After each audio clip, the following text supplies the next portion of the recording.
कल 4 तारीख को सवेरे जो है लगभग 7 बजे के करीब शक्ति मलिक के घर में जो है 3 अज्ञात अपराध कर्मियों के द्वारा,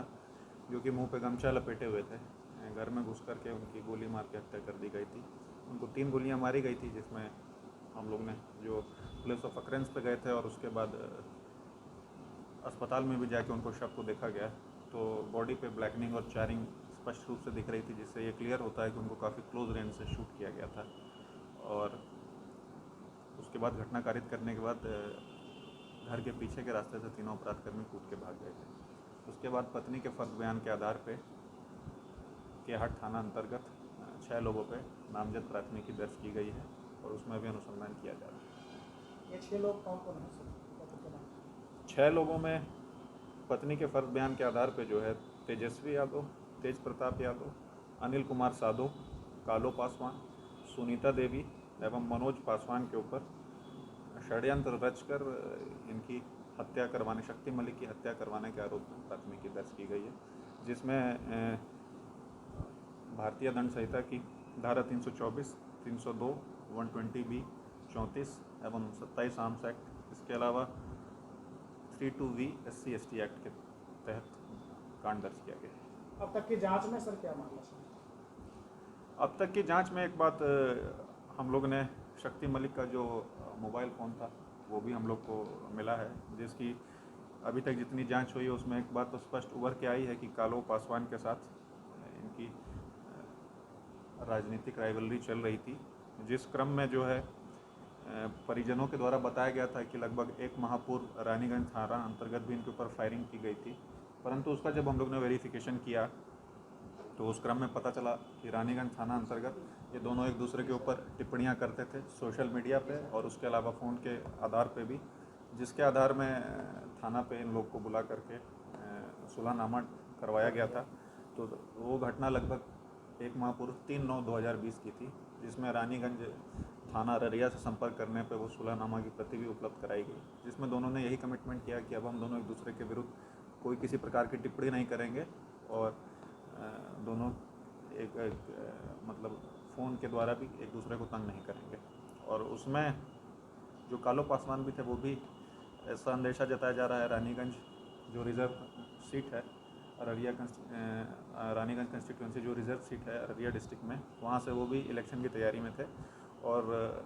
शक्ति मलिक भी उसी सीट से इलेक्शन लड़ना चाह रहे थे, तो उसी के कारण दोनों के बीच में पॉलिटिकल राइवलरी थी। आज सवेरे FSL की टीम ने भी जो प्लेस ऑफ अक्रेंस है उसको विजिट किया है। इसमें अभी तक हम लोग का जो फ्यूचर कोर्स ऑफ एक्शन है और अभी तक का जो एक्शन है उसमें हम लोगों ने जो घटना जहाँ पे हुई है उसके बगल में SSP का कैंप भी है और बाकी जो रूट है हम लोगों ने जो ट्रेस है अपराध कर्मियों के भागने के उसको हम लोगों ने कल जा करके देखा है और उसके अलावा रूट में पड़ने वाले CCTV फुटेज जितने हैं CCTV कैमरे हैं उनका आकलन किया जा रहा है।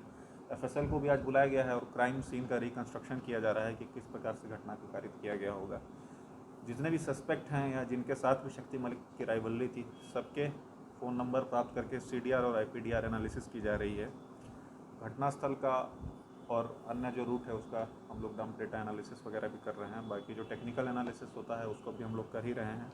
बाकी नज़दीकी जो लोग हैं और पॉसिबल जो एस्केप रूट्स हैं उन सब की भी जांच की जा रही है और बाकी जो उनके नज़दीकी जितने लोग रहे हैं शुभचिंतक या फिर जिनके साथ राइवलरी रही है उन सभी लोगों का चार्ट बना के सबके साथ हम लोग पूछताछ करेंगे।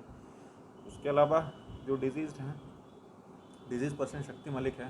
कल अभी तक के इन्वेस्टिगेशन में हम लोग ने कल भी जो सूचना प्राप्त करने का प्रयास किया तो कुछ उनका सेट सोर्स ऑफ इनकम की जानकारी नहीं मिल पाई है। लगभग 1.5 महीने पहले इन्होंने स्कॉर्पियो को भी परचेज़ किया था, परंतु जितना परिजनों से हम लोग पूछ पाए तो कुछ सेट सोर्स ऑफ इनकम नहीं मिला है कि किस प्रकार से ये अपना संपत्ति को अर्जित कर रहे थे और किस सोर्स ऑफ इनकम क्या था और उनका बैंक अकाउंट वगैरह जो है उसका भी हम लोग एनालिसिस कर रहे हैं। तो इन सभी बिंदुओं पे एनालिसिस किया जा रहा है और उनके मोबाइल का ही इन्वेस्टिगेशन के क्रम में जितना हम लोगों ने देखा और परिजनों से पूछने पे जानकारी प्राप्त हुई है कि जो एक उनके मोबाइल की जांच करने पे हम लोग को प्राप्त हुआ है कि उनको 11/9/2020 को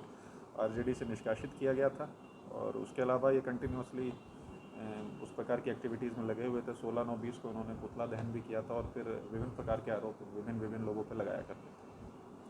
शक्ति के कई वीडियोज़ वायरल हो रहे हैं जिसमें कि कह रहा है कि जो तेजस्वी यादव मेरी हत्या करवा देगा और 50 लाख रुपये की डिमांड भी कर रहा है, हम लोग को भी उनके जब वो जीवित थे उस के जो पब्लिक स्पेस में जो वीडियोस हैं वो उपलब्ध हुए हैं और उन्हीं को आधार बनाते हुए परिजनों ने जो है, जैसा कि मैंने आप लोग को जो नाम बताए उनके ऊपर प्राथमिकी दर्ज की है। जो वीडियोस आप लोग के पास भी उपलब्ध हैं, हम लोग को भी उपलब्ध कराए हैं, उन्हीं वीडियोस को और उसी अंदेशा को